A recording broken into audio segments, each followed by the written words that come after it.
भारत सरकार के सहकारिता मंत्रालय के अधीन कार्यरत केंद्रीय पंजीयत सहकारी समितियों के कार्यालय द्वारा मल्टी स्टेट सहकारिता संस्थाओं के कार्य सुलभता हेतु निर्मित वेब पोर्टल लोकार्पण समारोह में सम्मिलित होने के सहकारिता की नगरी आईटी की नगरी पुणे और पिंपरी चिंचवड शहर में पधारे हुए केंद्रीय गृह मंत्री तथा सहकार मंत्री आदरणीय अमित भाई शाह जी, केंद्रीय सहकार राज्य मंत्री BL वर्मा जी, महाराष्ट्र के मुख्यमंत्री एकनाथराव जी शिंदे जी, उप मुख्यमंत्री देवेंद्र फडणवीस जी, महाराष्ट्र के मिनिस्टर राधाकृष्ण विखे पाटिल जी, महाराष्ट्र के सहकार मंत्री दिलीप वळसे पाटिल जी, अपने पूना के गार्डियन मिनिस्टर चंद्रकांत दादा पाटिल जी, उपस्थित भारत सरकार और महाराष्ट्र सरकार के सभी सम्माननीय मंत्रीगण, सम्माननीय संसद सदस्य,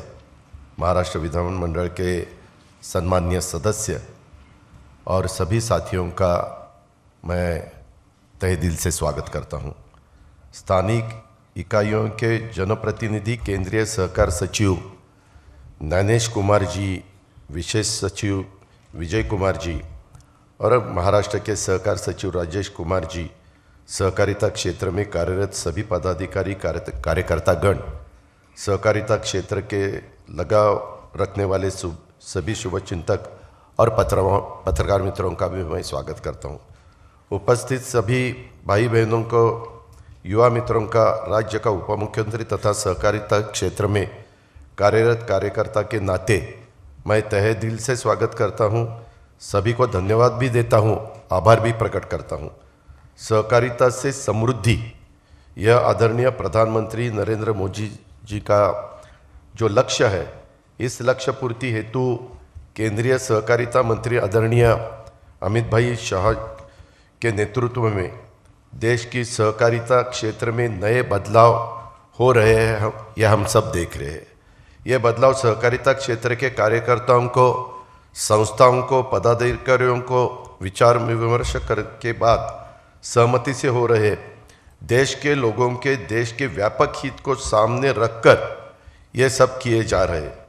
आपने देश में सहकारिता क्षेत्र का इतिहास करीब 120 साल का है। इन 120 साल में सहकारिता केवल एकमेव क्षेत्र है जो हर गांव, हर कस्बे, हर घर, हर व्यक्ति तक पहुंचा है। शहरी और ग्रामीण दोनों क्षेत्र में राजकीय, सामाजिक, शैक्षणिक, आर्थिक, सांस्कृतिक उन्नति लाने में सहकारिता क्षेत्र ने हर समय, हर परिस्थिति में योगदान दिया है।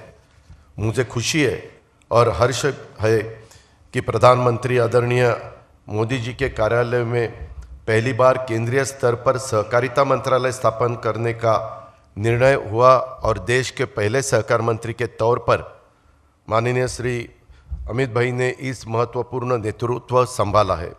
आदरणीय प्रधानमंत्री जी नरेंद्र मोदी जी का सहकारिता से समृद्धि का ये लक्ष्य प्राप्त करने हेतु माननीय अमित भाई के नेतृत्व में केंद्रीय सहकार मंत्रालय हर संभव कोशिश कर रहा है।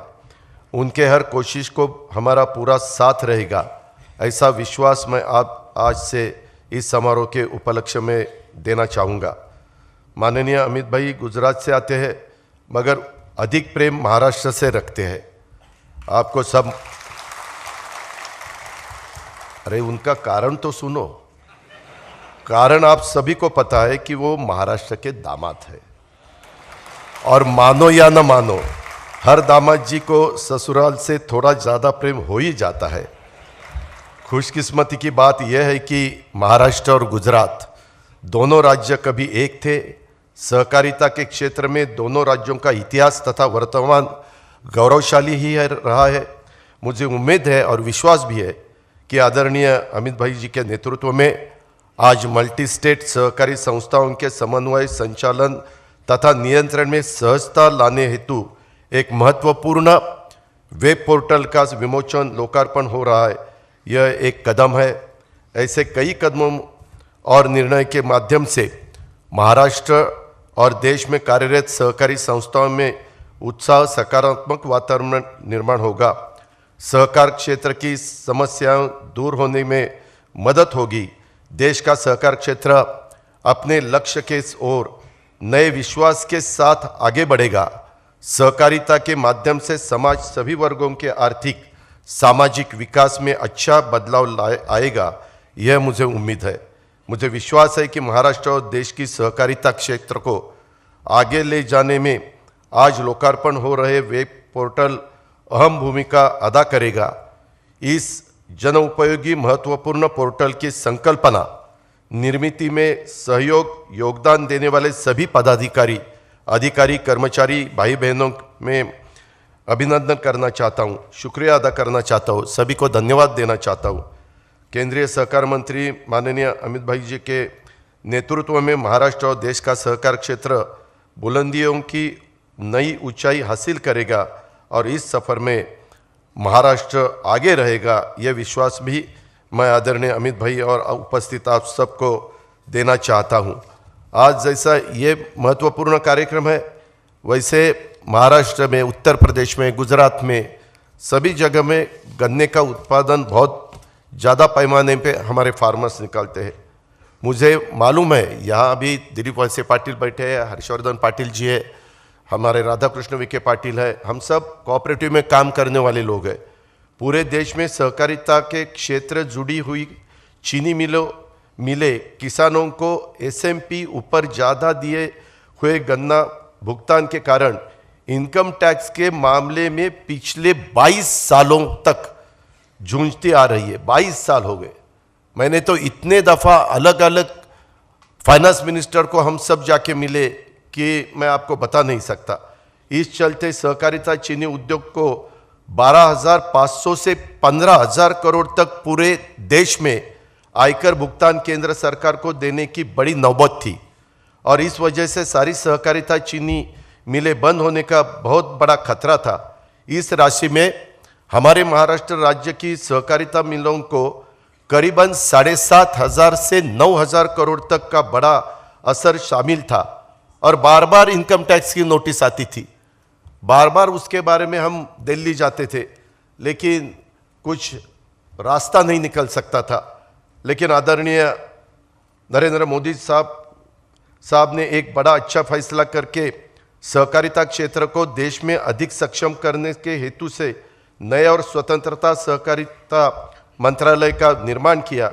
सहकारिता से समृद्धि, ये नारा देश को देते हुए अत्यंत कर्तव्यदक्ष आदरणीय अमित भाई जी शाह साहब को इस मंत्रालय की सही जिम्मेवारी सौंपी गई। मुझे आप सबको ये जानकारी देते हुए खुशी हुई जब सहकारिता चीनी उद्योग का प्रतिनिधि मंडल इनकम टैक्स की इस समस्या को हल करने के लिए हेतु से आदरणीय अमित भाई जी को मिलने के लिए उन्होंने इस मंडल को आश्वस्त किया कि गन्ना किसानों और सहकारिता चीनी मिलों के हित में जरूर हल निकालेंगे। सुप्रीम कोर्ट में अनेक वर्षों से ये मामला दायर था और चीनी मिलों को बीच बीच में राहत के तौर पर कुछ रकम भरनी भी पड़ रही थी, लेकिन आदरणीय अमित भाई ने वित्त मंत्रालय के साथ इस पूरे मामले में को समझते हुए फाइनेंस बिल को लोकसभा सदन में पेश करके यह पूरा इनकम टैक्स माफ कर दिया। इससे सब भारत देश के और महाराष्ट्र के गन्ना किसानों में एवं सहकारिता चीनी उद्योग को बड़ी राहत प्राप्त हुई। मैं आदरणीय अमित भाई शाह जी को महाराष्ट्र राज्य की सरकार, सहकारिता चीनी उद्योग और सारे गन्ना किसानों की ओर से धन्यवाद करता हूं तथा उनका शुक्रगुजार करता हूं। मैं सच बताता हूं, 22 साल हम सब कोशिश कर रहे थे, किसी ने ये डेयरिंग नहीं दिखाया, ये खाली अमित भाई ने दिखाया और उन्होंने उसमें ध्यान दिया, इसीलिए रास्ता निकला, नहीं तो ये रास्ता निकलने वाला नहीं था।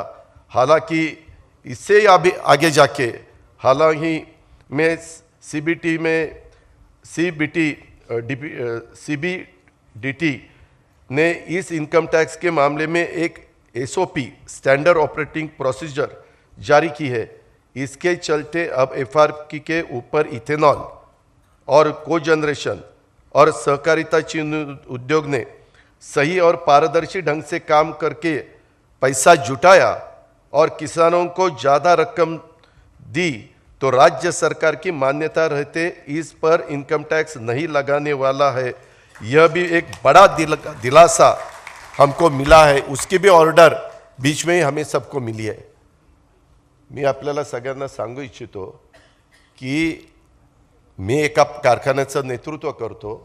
तिथं FRP मिळालेली आहे 2850 रुपये आणि आत्ता तिथं मी काल फायनल तिथला भाव बघितला 3350 रुपये भाव निघालेला आहे। आता मी कमिशनरकडे जाणार, कमिशनरला सांगणार की FRP पेक्षा 500 रुपये टनाला त्या शेतकऱ्यांना जास्त मिळत आहेत। ह्याला इन्कम टॅक्स बसला असता, परंतु फक्त आणि फक्त केंद्रीय मंत्री आदरणीय अमित भाईंनी हा निर्णय घेतल्यामुळं महाराष्ट्रातल्या किसानांना, देशातल्या किसानांना मदत झालेली आहे। जे चांगलं आहे ते चांगलंच आहे। मी आपल्याला सगळ्यांना सांगू इच्छितो की काही लोकांना कधी कधी प्रश्न पडतो अजित पवारांनी असा का निर्णय घेतला। हे करण्याचं धाडस फक्त नरेंद्र मोदी साहेबांच्यात आणि अमित शहांच्या मध्ये आहे। तेच तुमच्या माझ्या देशाला नेतृत्व देऊ शकतात। आज स्वतः प्राईम मिनिस्टरांनी आपल्या देशातल्या जवळपास 25,000 कोटीचं 2025 पर्यंत 508 रेल्वे स्टेशन उत्तम करण्याचा निर्णय घेतला आणि पहिल्या टप्प्यामध्ये 13,539 करोड रुपये 23-24च्या बजेटमध्ये ॲलोकेशन केलंय। त्याच्यात 126 संपूर्ण देशातली रेल्वे स्टेशन आहेत आणि एकट्या महाराष्ट्रातले 44 रेल्वे स्टेशन त्याच्यामध्ये, आणि त्यामध्ये आपला आकुर्डी आहे, त्याच्यामध्ये आपलं दौंड आहे म्हणजे पुणे जिल्ह्यातलं, आणि माझ्या माहितीप्रमाणे वडगाव मावळ आहे आणि महाराष्ट्रातले इतर आहेत। ह्याच्या आधीच्या काळामध्ये अशा प्रकारचं धाडस कोणी दाखवलं नव्हतं। आपल्या महाराष्ट्रामध्ये आत्ता इन्फ्रास्ट्रक्चरच्या बाबतीमध्ये गव्हर्नमेंट ऑफ इंडियाच्याकडनं 80,000 कोटीची कामं चालू आहेत, 80,000 कोटीची। मग ते नॅशनल हायवे असतील, ते एअरपोर्ट असतील, ते वेगवेगळ्या प्रकारचे पोर्ट असतील, ते वेगवेगळ्या प्रकारचे महत्त्वाच्या हे असे रेल्वे स्टेशन असतील, अशा प्रकारचं काम आज देशामध्ये जर अनेक लीडर आपण बघितले तर ते फक्त आणि फक्त नरेंद्र मोदी साहेबच करू शकतात। आणि त्यामुळं माझ्यासारख्या कार्यकर्त्याला वाटलं की अशा नेत्याच्या पाठीशीच आपण उभं राहिलं पाहिजे आणि त्याच्यातून तुमच्या माझ्या शाहू फुले आंबेडकरांच्या महाराष्ट्राचा, छत्रपती शिवाजी महाराजांच्या महाराष्ट्राचा, देशाचा तर विकास ते करतायतच। कधी सुट्टी नाही, काही नाही, दिवाळी नाही, दिवाळीला नरेंद्र मोदी साहेब तिकडं बॉर्डरवर जाऊन जवानांना भेटतात।